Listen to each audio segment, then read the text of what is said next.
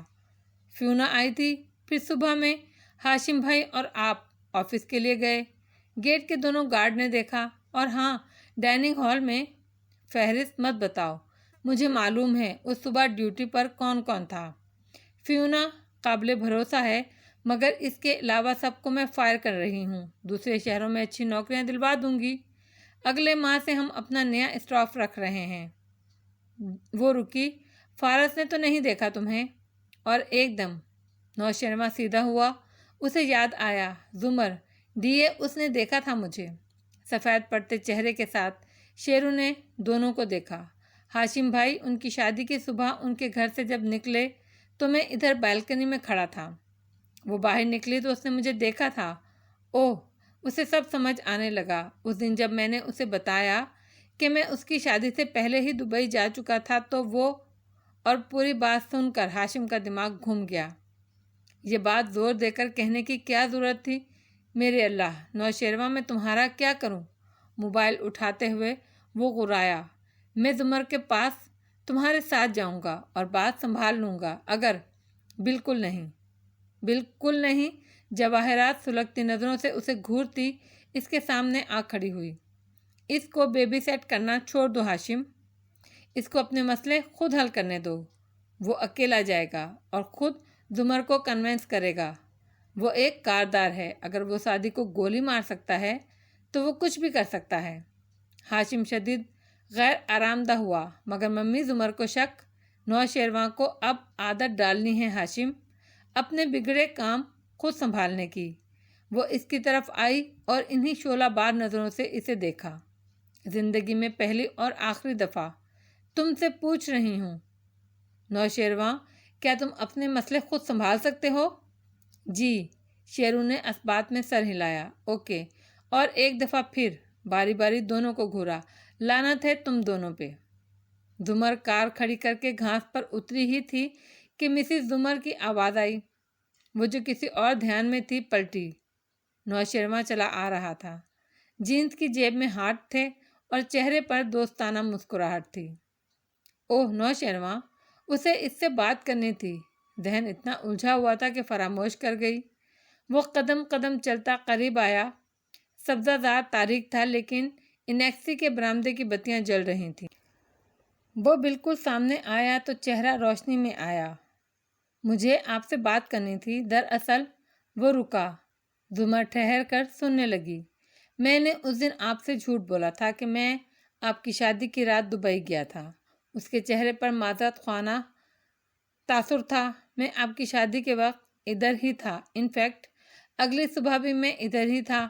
جب بھائی آفس گیا تب میں اپنا سامان پیک کر کے نکلا تھا۔ مجھے معلوم ہے، مگر آپ نے مجھ سے جھوٹ کیوں بولا؟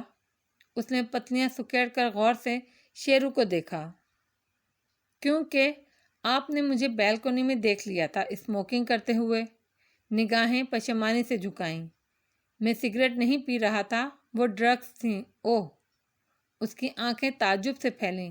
آپ ڈرگ استعمال کرتے ہو؟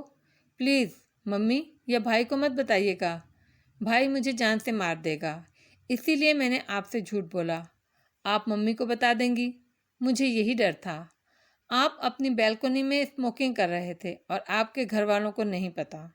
پہلے پتا تھا جب میں ڈرگ لیتا تھا، پھر سعدی نے بہت مشکل سے میری عادت چھڑوائی، اور ممی اور بھائی کو نہیں پتا کہ میں پھر سے ڈرگ لینے لگا ہوں۔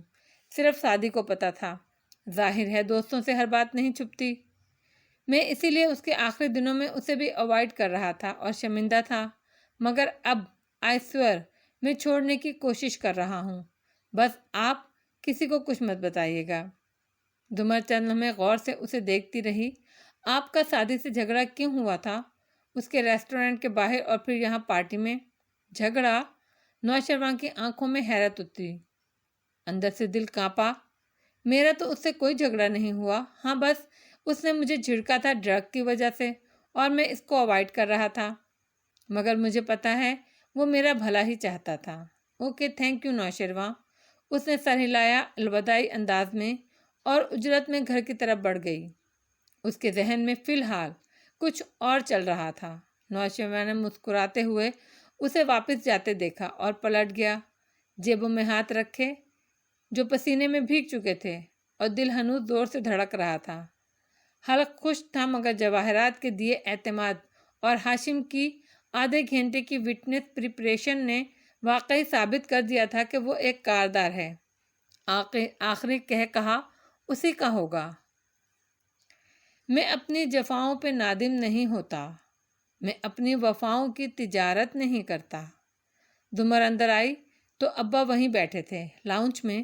صداقت اور سیم ٹی وی کے آگے جڑ کر بیٹھے، کوئی رمضان ٹرانسمیشن دیکھ کر ڈھیروں ثواب کما رہے تھے۔ وہ سلام دعا کے بغیر سیدھی اوپر چلی گئی۔ ابا نے فکر مندی سے اسے دیکھا تھا۔ کمرے میں آ کر اس نے چیزیں گویا پھینکیں اور فارس کی لکھی چٹ لیے ڈریسنگ ٹیبل تک آئی۔ مختلف خانے کھولے، آگے پیچھے ہاتھ مارا۔ بے حد آرگنائزڈ زمر کو وہ ڈبی ڈھونڈنے میں 3 منٹ لگے۔ اس نے سیاہ مخملی ڈبی کھولی۔ کسی زمانے میں اس ڈبی میں اس کو وہ لونگ ملی تھی، اور لونگ کے ساتھ ایک چٹ بھی تھی۔ زمر نے وہ چٹ نکالی اور پھر دونوں پرچیاں کھول کر سامنے کی۔ الفاظ مختلف تھے، مگر دونوں اردو میں لکھی گئی تھیں۔ لکھائی نہ اچھی تھی نہ بری، مگر وہ ایک سی تھی۔ کاف کی آنکھ، لام یا نون کی گولائی بالکل ایک سی تھی۔ وہ وہیں زمین پر بیٹھتی چلی گئی۔ حق تک متحیر شل بار بار ان الفاظ کو میچ کیا، بالکل ایک سے۔ پھر سنگھار میز پر ہتھیلیاں رکھ کر وہ کھڑی ہوئی تو آئینے میں عکس نظر آیا۔ گھنگریالے بال کھلے تھے، چہرہ زرد تھا، آنکھوں میں عجیب سی حیرت اور صدمہ، اور ناک میں لونگ دمک رہی تھی۔ وہ ننھا سا الماس ہیرا اس وقت زمر یوسف کی پوری زندگی کو تہو بالا کر رہا تھا۔ پھر ان بھوری آنکھوں میں غصہ ابھرا اور اس نے نوچ کر وہ لونگ اتاری، کسی مکروہ شے کی طرح ڈبی میں ڈال کر بند کی، پھر باہر نکلی۔ ساتھ والے کمرے کا دروازہ کھٹکھٹایا۔ حنا نے فوراً ہی کھول دیا۔ اس کو دیکھا تو ذرا دیر کو ٹھہری۔ اس کی آنکھوں میں سرخ لکیریں ابھری ہوئی تھیں، لب بھینچے ہوئے تھے، اور ناک میں لونگ نہیں تھی۔ حنین کی الجھی ہوئی نگاہیں اس کے ہاتھ پر جا رکیں۔ زمر نے ہتھیلی سیدھی پھیلا رکھی تھی۔ میری نوز رنگ حنین جی، میں نے کہا حنین یوسف کہ میری نوز رنگ واپس چاہیے مجھے۔ چبا چبا کر الفاظ ادا کیے۔ حنین کی ٹانگوں سے جان نکل گئی۔ اس نے پہلی دفعہ زمر کو اپنے ساتھ اتنے کٹیلے اور سرد لہجے میں بات کرتے دیکھا تھا، اور جیسے زمر کو 2 + 2 4 کرنے میں چند منٹ لگے تھے، حنا کو بھی تھوڑی ہی دیر لگی۔ وہ خشک لبوں پر زبان پھیرتی پلٹی اور الماری کھولی، آگے پیچھے ہاتھ مارا، پھر ڈریسنگ ٹیبل تک آئی۔ اس کے ایک ایک خانے کو چیک کیا، زرتاشا کی ساری چیزیں الٹ پلٹ کر دیں، کچھ البمز، کچھ CDs، بے حد ڈس آرگنائزڈ حنین کو نت کی ڈبی ڈھونڈنے میں کچھ دیر لگ گئی، اور پھر اس نے جھکی نظروں کے ساتھ ڈبی اس کی طرف بڑھائی۔ زمر نے اسے جھپٹا اور ملامتی نظروں سے اسے گھورتی مڑ گئی۔ فارس اور ندرت اکٹھے واپس آئے تو رات مزید تاریک ہو چکی تھی۔ وہ لاؤنج میں کھڑی بڑے ابا سے رسمی کلامات کہہ رہا تھا جب حنا آہستہ سے اس کے قریب آئی۔ جب وہ متوجہ نہ ہوا تو اس کی کوہنی ہلائی۔ وہ چونک کر مڑا۔ کیا؟ حنین نے ابرو سے اوپر کمرے کی طرف اشارہ کیا۔ انہیں کیسے پتہ چلا؟ کیا؟ فارس کو اچنبھا ہوا۔ اوہ، تو ابھی اس کی پیشی نہیں ہوئی، اس نے سوچا۔ پھپھو کو دیکھ لیں، وہ آتے ساتھ ہی کمرے میں بند ہو گئی ہیں، ہلکا سا کہا، مگر ندرت نے سن لیا۔ ابا نے بھی، سیم نے بھی گردن موڑی۔ لاؤنج میں ایک دم خاموشی چھا گئی۔ فارس نے محسوس کیا سب اسی کو دیکھ رہے ہیں۔ وہ کسی سے بھی نگاہ ملائے بغیر سیڑھیاں چڑھتا اوپر چلا گیا۔ کمرے کا دروازہ کھولا تو وہ بیڈ کے کنارے بیٹھی تھی، رخ موڑے۔ وہ اندر آیا، کوٹ اتارا، اسے لٹکایا، سرسری سی نظر اس کے سر کی پشت پر ڈالی۔ کمرے میں خاموشی تھی۔ اسے سمجھ نہیں آیا کہ ہوا کیا ہے، اور تب اس کی نگاہ صوفے پر پڑی۔ اس کے سرہانے سیاہ مخملی ڈبی رکھی تھی۔ فارس نے چونک کر اسے دیکھا جو اب اٹھ کر کھڑی ہو گئی تھی اور اس کے سامنے سینے پر بازو لپیٹے چپتی نظروں سے اسے دیکھ رہی تھی۔ فارس کے چہرے کے تاثرات سخت اور سپاٹ ہو گئے۔ ڈبی اٹھائی اور اسے سنگھار میز پر زور سے رکھا۔ واپس کرنے سے بہتر ہے اسے پھینک دیں۔ زمر کی آنکھوں میں دکھ کے ساتھ ساتھ ملامت بھی ابھری۔ تم کب مجھے دھوکہ دینا چھوڑو گے فارس؟ میں نے کوئی دھوکہ نہیں دیا۔ وہ بھی سامنے آ کھڑا ہوا، لہجے کو برہم کیا۔ اسٹوڈنٹ ٹیچرز کو گفٹ دیتے ہیں، میں نے بھی دیا۔ پہننا یا نہ پہننا آپ کا فیصلہ تھا۔ تم نے اپنا نام نہیں لکھا تھا اوپر۔ آپ میری لکھائی پہچان سکتی تھیں۔ اگر تمہیں بھول گیا ہے تو یاد کراؤں، قانون کی کتابیں انگریزی میں ہوتی ہیں۔ میں نے تمہاری انگریزی کی لکھائی دیکھی تھی۔ صرف پھر تم نے نام کیوں نہیں لکھا؟ اس کی آواز بلند ہو رہی تھی۔ اوکے فائن، وہ بھی اونچا بولا۔ نہیں لکھا، ٹھیک ہے نہیں لکھا، تو کیا کریں گے اب آپ؟ زمر کی آنکھوں میں پانی سا بھر گیا۔ تم اتنا سال میرا مذاق اڑاتے رہے، تمہیں بالکل کوئی لحاظ نہیں۔ میں تمہاری ٹیچر تھی، بولی وہ غصے سے تھی مگر آواز گیلی تھی، اور ان بری آنکھوں میں آنسو دیکھنا۔ فارس نے سر جھٹکا۔ جب آپ کو گولی مار سکتا ہوں تو کچھ بھی کر سکتا ہوں۔ میں تو ہوں ہی برا، اس لیے میری طرف سے پھینک دیں اسے یا آگ میں ڈال دیں، مجھے کوئی فرق نہیں پڑتا۔ لیکن اگر آپ کا یہ خیال ہے کہ میں معذرت کروں گا تو یہ میں نہیں کرنے لگا، بلکہ میں تھک چکا ہوں آپ کو وضاحتیں دے دے کر، اس لیے میرا دماغ خراب کرنے کی ضرورت نہیں ہے۔ اس وقت آپ ٹیچر تھیں، مجھے جیل بھیجنے والی گواہ نہیں تھیں۔ وہ واپس مڑا، چابی اٹھائی اور دروازے کی طرف بڑھا۔ تب دیکھا ذرا سی درز کھلی تھی۔ وہ دروازہ پوری طرح بند کرنا بھول گیا تھا۔ یا اللہ، اس کا دماغ سنسنا اٹھا۔ ساری آوازیں نیچے گئی ہوں گی۔ مڑ کر ایک نگاہ زمر پر ڈالی جو خاموش کھڑی آنکھوں میں پانی اور ڈھیروں غصہ لیے اسے دیکھ رہی تھی، اور پھر باہر نکلا، زور سے دروازہ بند کیا۔ نیچے لاؤنج میں سناٹا تھا۔ حنین، ندرت، عباسیم سب اوپر دیکھ رہے تھے۔ وہ سنجیدہ چہرے کے ساتھ لب بھینچے تیزی سے زینے اترتا گیا۔ ندرت اٹھی۔ فارس کہاں جا رہے ہو؟ کام سے جا رہا ہوں، آ جاؤں گا۔ ہاتھ جلا کر ان کو اشارہ کرتا وہ باہر نکل گیا۔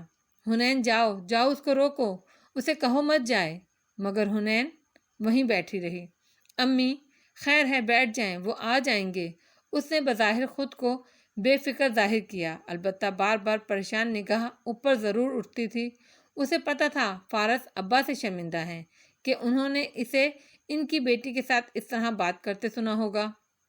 بہت اندر تک جلا دیتی ہیں وہ شکایتیں جو کبھی بیان نہ ہوں۔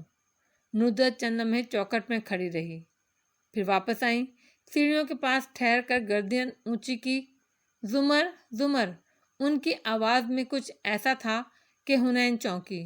ابا بھی سعدی کے جانے کے بعد پہلی دفعہ ان کی اتنی بلند آواز سنی تھی، اور آنکھوں میں غصہ۔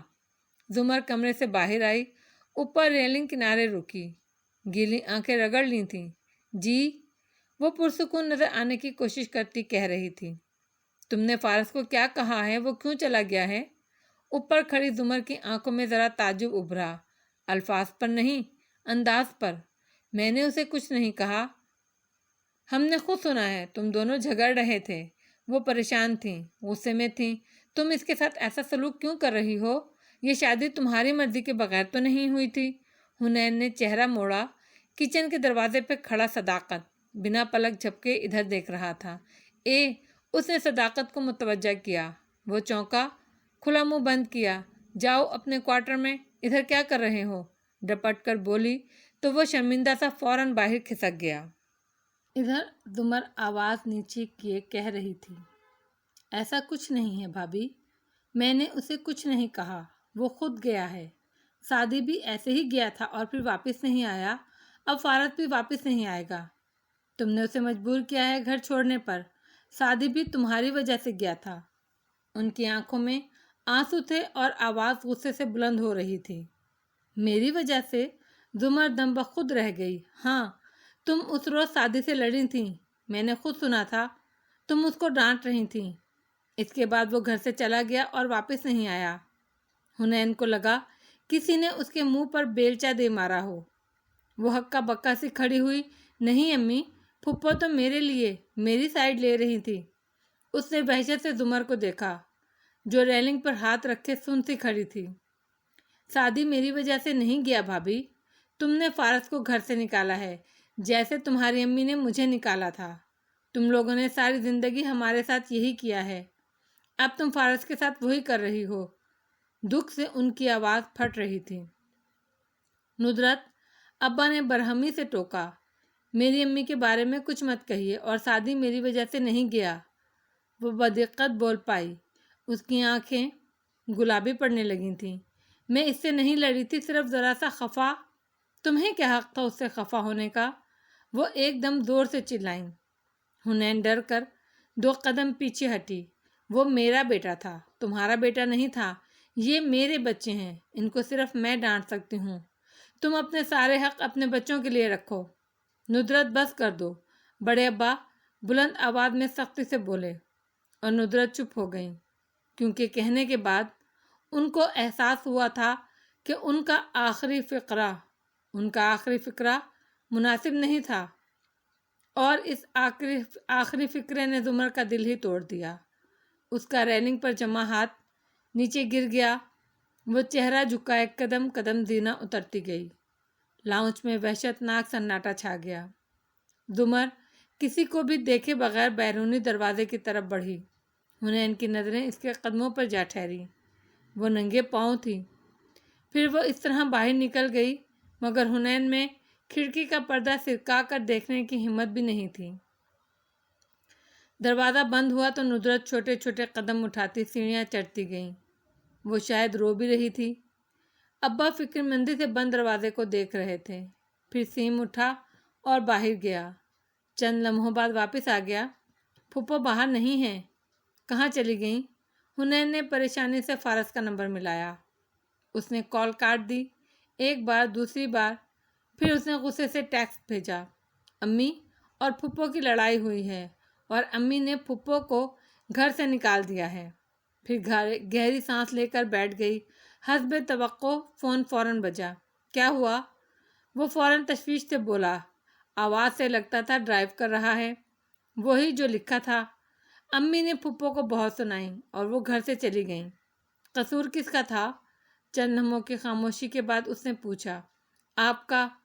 اور پھر امی کے سارے الفاظ دہرا دیے۔ تھوڑی دیر گزری اور گاڑی کی آواز آئی تو بڑے ابا کے چہرے پر چھائے تفکر کی لہریں کم ہوئیں۔ دروازہ کھلا اور وہ اندر داخل ہوا تو فکر مند لگ رہا تھا۔ آپ کدھر چلے گئے تھے؟ یوں ہی باہر، اس نے ابا سے نگاہیں چرائیں، مگر ابا کو اس کا غصے سے ان کی بیٹی پہ چلانا یاد نہیں تھا۔